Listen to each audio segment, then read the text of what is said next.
Hello, my name is Lily Higgins, and today I would like to discuss a little bit about Kakum National Park, located in central Ghana in Africa. We can begin by describing the history of the park. So, in central Ghana, the original area spanned about 145 square miles of continuous rainforest. The rainforest shrunk by 72% into smaller islands because of an increase in agriculture and logging. It was established in 1931 as a refuge, and the headwater was drained and managed by the Forest Reserve, although logging was still very prevalent. In 1989, the management of the reserve was transferred to the Wildlife Department of Ghana to be gazetted as a wildlife reserve, along with the Asin Atendenzo as a resource reserve surrounding the boundaries of the park. The split was justified with the argument that Cape Coast and 33 other towns and villages continue to need timber from the forest and potable water provided by the Kakum River that exists within the boundaries of the park. In 1992, it was established as a national park, which is IUCN Category 2, managed mostly for ecosystem protection and recreation. So, it was created by local initiative as opposed to state initiative. There are multiple native villages that have an agricultural landscape consisting primarily of food crops and cacao that surround the boundaries of the park.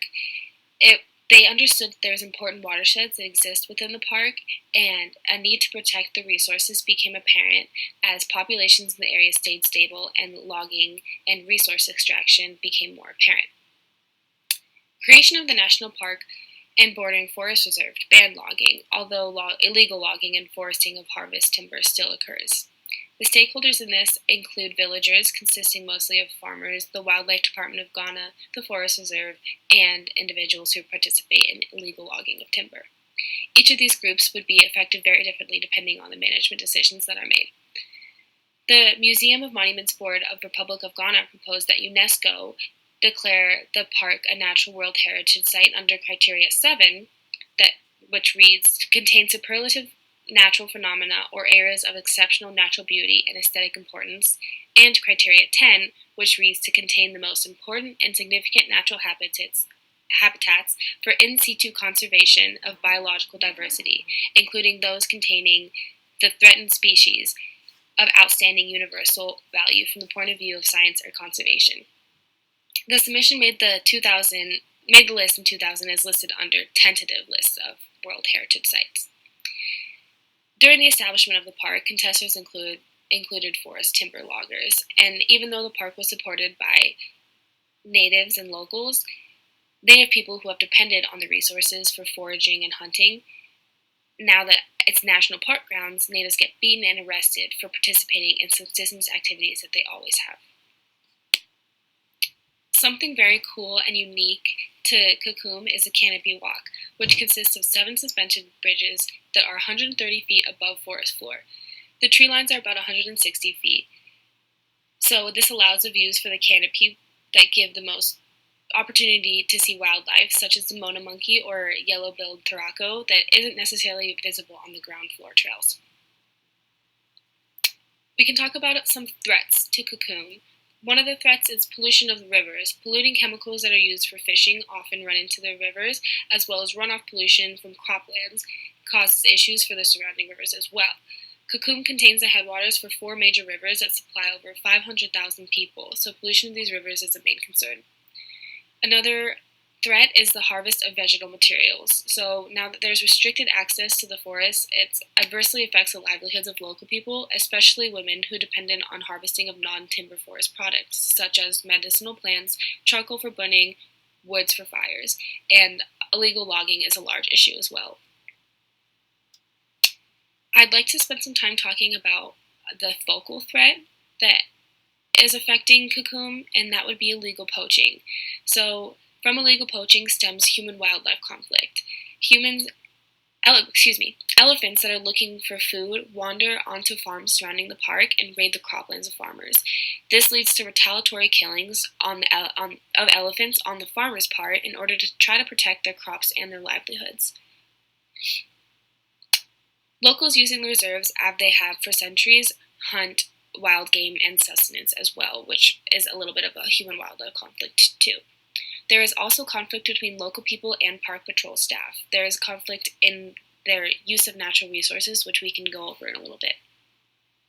Another issue is elephant poaching, using elephant tusks in illegal ivory trade, as well as locals using elephant meat as a source of food.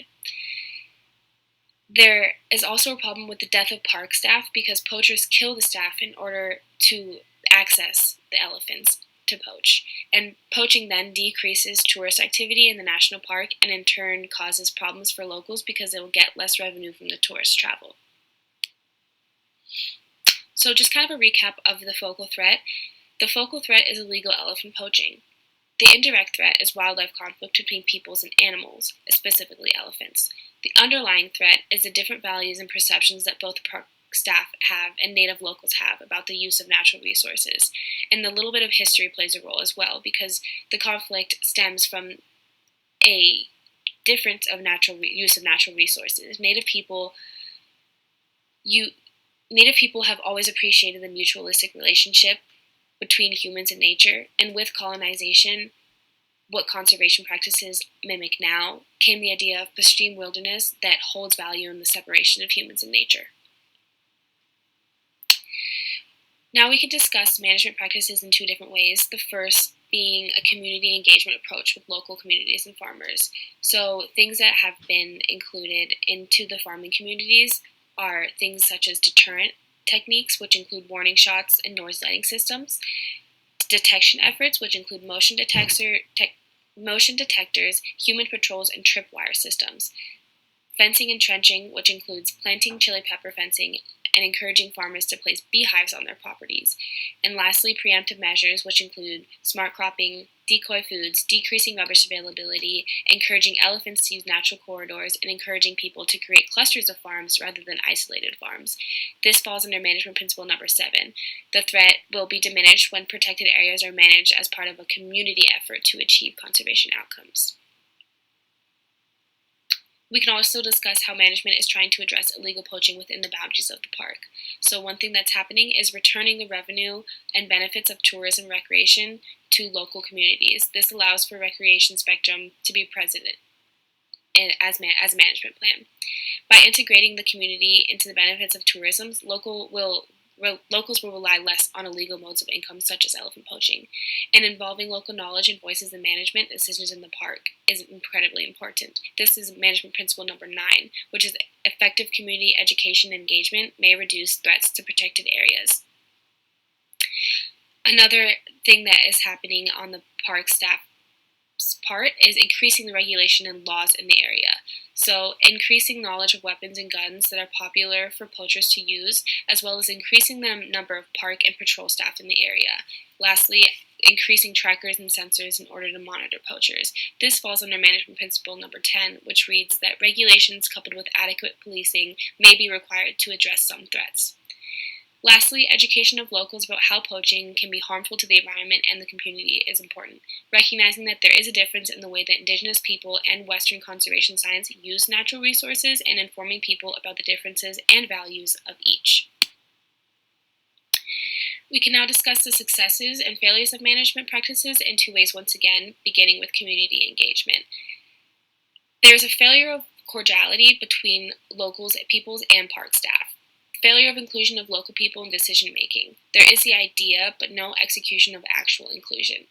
Education is not very well structured either. So overall, there is a positive attitude towards community engagement and conservation efforts within and outside the park, but there's not much success within integrating Native peoples and the park staff.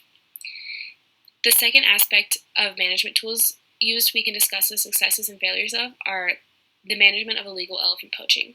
So park staff often have subsistence farms, so poaching increases in the farming seasons as their farms manage more of their time.